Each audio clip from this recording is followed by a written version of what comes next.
Where a new leader will be elected as well as other positions. Now, the Democratic Alliance in the Eastern Cape has also recently celebrated victory at the Fort Hare University, winning the SRC's elections. For now, though, let's cross to SABC News TV assignments editor Thami Dickson in Port Elizabeth. Thami, a very good morning to you. You've got the youth leader of the Democratic Alliance standing by with you there.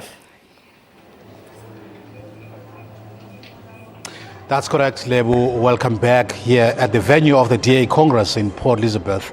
As you can see now, we are inside, not far from the entrance where the over 1,500 delegates will be making their way in here to begin what is billed as a watershed elective Congress of the Democratic Alliance, where the leadership of this organization is going to be elected and certainly expected to usher this organization into new territories of growth. And one of the key things that is going to happen here, besides the election of leaders, is really the debate about the legacy of the outgoing leader of the Democratic Alliance, and that is Helen Zille. There's a view that says part of her successes really was to be able to energize the youth base of the Democratic Alliance, really to attract young people, which is something that is very difficult to do, to attract them to the Democratic Alliance, really to be able to chart a new growth path for the organization. But somebody who is more experienced to talk about this is the DA National Youth Leader, Yusuf Kasim, who now joins me here. Yusuf, just tell us about the impact really that the outgoing leader of the Democratic Alliance, Helen Zille, has been able to really play in terms of really enticing and energizing young people to be able to become members of the Democratic Alliance. Thank you, Thami. I think Helen's contribution is immeasurable. She has transformed the DA into a party that was once a party just of opposition, into a party of governance, a party that many people around the country can now believe in as the future government of this country, and that includes a large part young people. If you have a look at what the DA has pushed for and prioritized as a political party since Helen has taken the helm, it has been youth issues. Whether it was the youth wage subsidy, everyone relates that to the Democratic Alliance. Whether it is the youth employment tax incentive scheme that we now have, was largely down to her leadership and to the work that she has done. As Premier in the Western Cape, she has introduced mechanisms and programs that directly impact the youth in order to create opportunities for young people. And it was under her leadership that the Democratic Alliance took a position that we say that we fight for free higher education for poor students.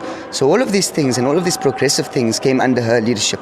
And young people around the country now see the Democratic Alliance as a party that advocates for its interests, as the vanguard movement of its interests, and as a party that is actively delivering on its promises.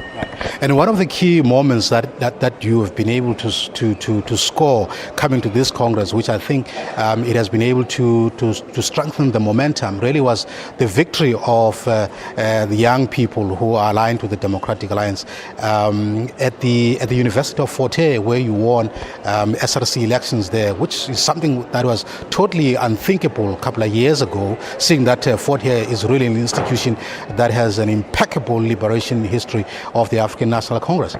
Well, I think if you look at what happened at the University of Fort Hare, what you'll find is young people, particularly young black South Africans from a mainly working class background, that have lost hope in the ANC, that find the ANC leaders to be out of touch with their issues, and have now shown the bravery to put their trust in the Democratic Alliance. And we're going to see more of that around the province. We'll see more of that around the country as young people increasingly realize that we're not going to vote on history. We're not going to vote on past loyalties. We're going to vote for a party that we truly believe advocates for our interests, that drives our issues on the ground, and that we can actually trust. And I don't think young people today trust the ANC and believe that this is the same ANC of yesterday. I think they see the Democratic Alliance as the party that now represents what Nelson Mandela represented coming into our democratic dispensation, and that they're increasingly trusting the DA to advocate for its issues more directly. Now, going forward now in terms of ensuring that the DA grows, which I think this is what this DA DA Congress is going to be able to chart the way forward is to ensure that it grows.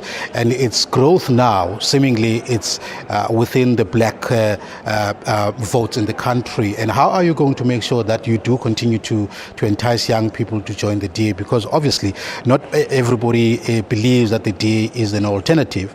There are still people who have some fears about the Democratic Alliance in terms of what it could do. Well, Thami, if you look where the DA was in 2007 when Helen took over the leadership of the party and where the DA is now, it's an immeasurably different type of party. If you look at the delegates that are attending this Congress, we see a delegation that is more representative of all the people of this country. And as a party, we've become a party that now can actually say we're the only party that represents all South Africans. We're the only party that's the most diverse organization in this country. And I think under the new leadership going forward, they're now going to take the reins from what Helen had did under her leadership, and they're going to transform the party more and make it more representative of South Africa and make it connect more with young people and of all South Africans. Yusuf, thank you very much for your time. All right, that is the DA National Youth Leader, Yusuf Kasim, really telling us about the future of the party, that it really depends on the young people of this country. With that, we're now going to take a short break and then we'll be back after this.